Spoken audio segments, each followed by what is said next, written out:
Hi, I'm Mary Jo from the Massanutten Regional Library. Welcome to story time again. I've got two stories for you. The first one is a story called Thank You, Amu, and it's been written by Age Mora. And Amu is a Nigerian word that means queen or grandma. So let's find out why they're saying thank you, Amu. Looks like this happens in a city. Lots of buildings, lots of people. On the corner of First Street and Long Street, on the very top floor, Amu was cooking a thick red stew in a big fat pot for a nice evening meal. She seasoned and stirred it and took a small taste.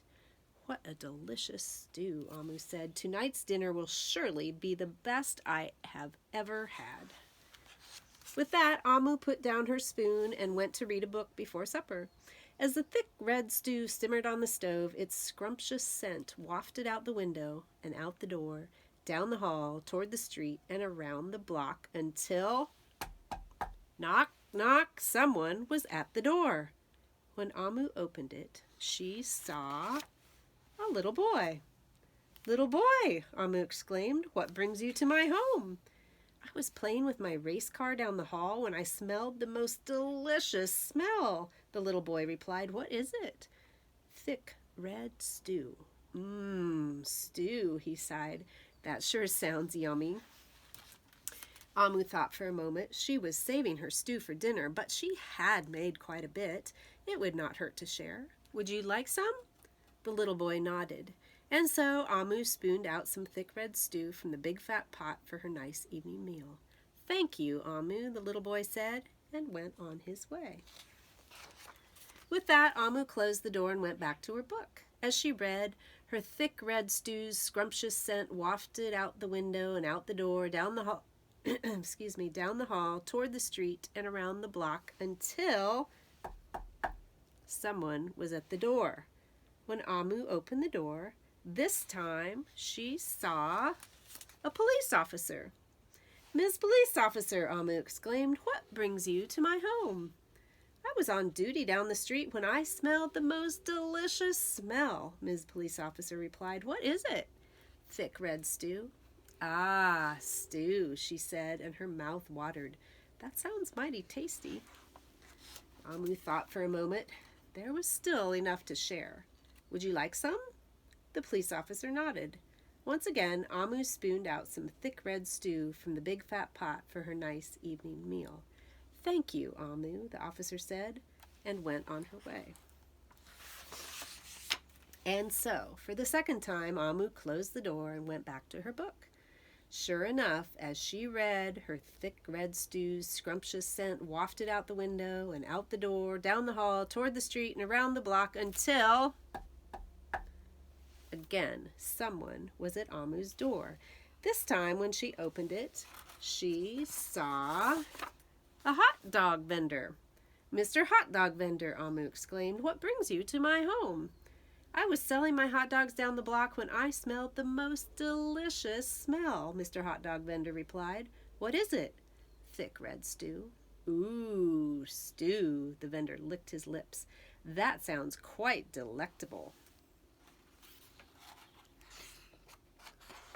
So Amu spooned out some thick red stew from the big fat pot for her nice evening meal. "Thank you, Amu," the hot dog vendor said, and went on his way.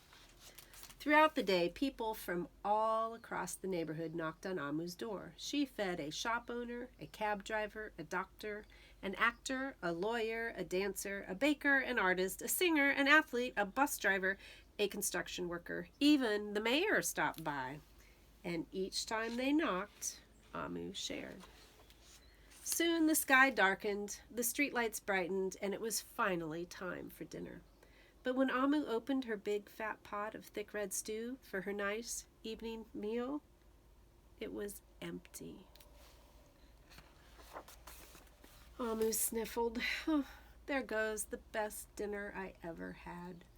Sorry and blue, she sat at the table with her empty pot until... Who could that be? Amu wondered. When she opened her door, she saw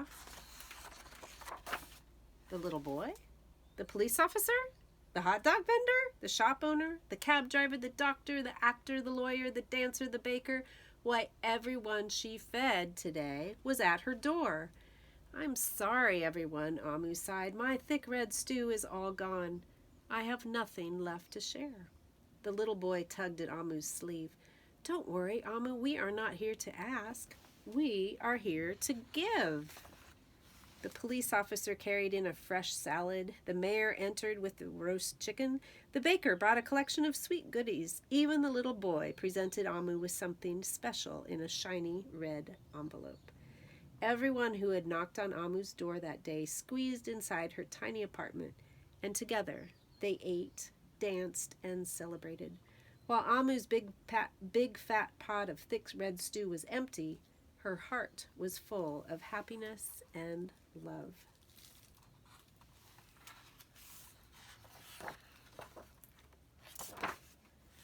That dinner was the best she had ever had.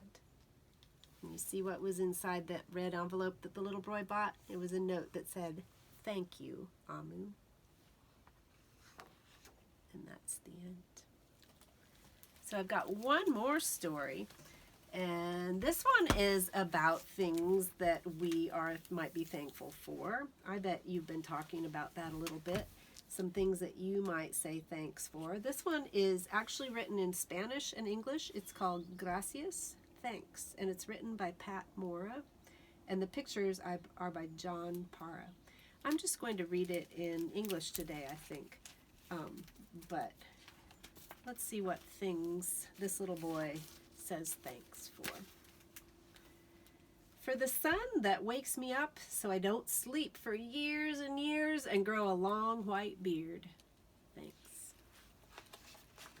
For the ladybug that landed on my finger. A little red flying surprise. Thanks. For the foamy waves that chase my sister and me and sometimes dash after us with a fast splash. Thanks. For the bees that didn't sting me and turn me into a pincushion. Thanks. For Abuelita, who always winks and gives me $1 when nobody's looking. Thanks. For my friend Billy, who showed me the book about a boy giant who puts his little parents on top of a tall tree when they misbehave. Thanks. That sounds like a fun book.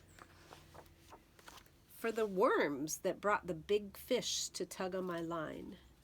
Thanks. For my little brother who threw mashed peas at my sister and made me laugh so hard I fell off my chair. Thanks. For Mom, who found my homework in the trash. Thanks. For the music of my uncle and his guitar that turns our dogs into howling singers. Thanks. For my family, who clapped and clapped even when I tripped on the stage in the school play. Thanks. For the chocolate Dad melts into thick syrup we call warm mud when we pour it on vanilla ice cream. Thanks. For my old pajamas, so soft they feel like I'm putting on air. Thanks.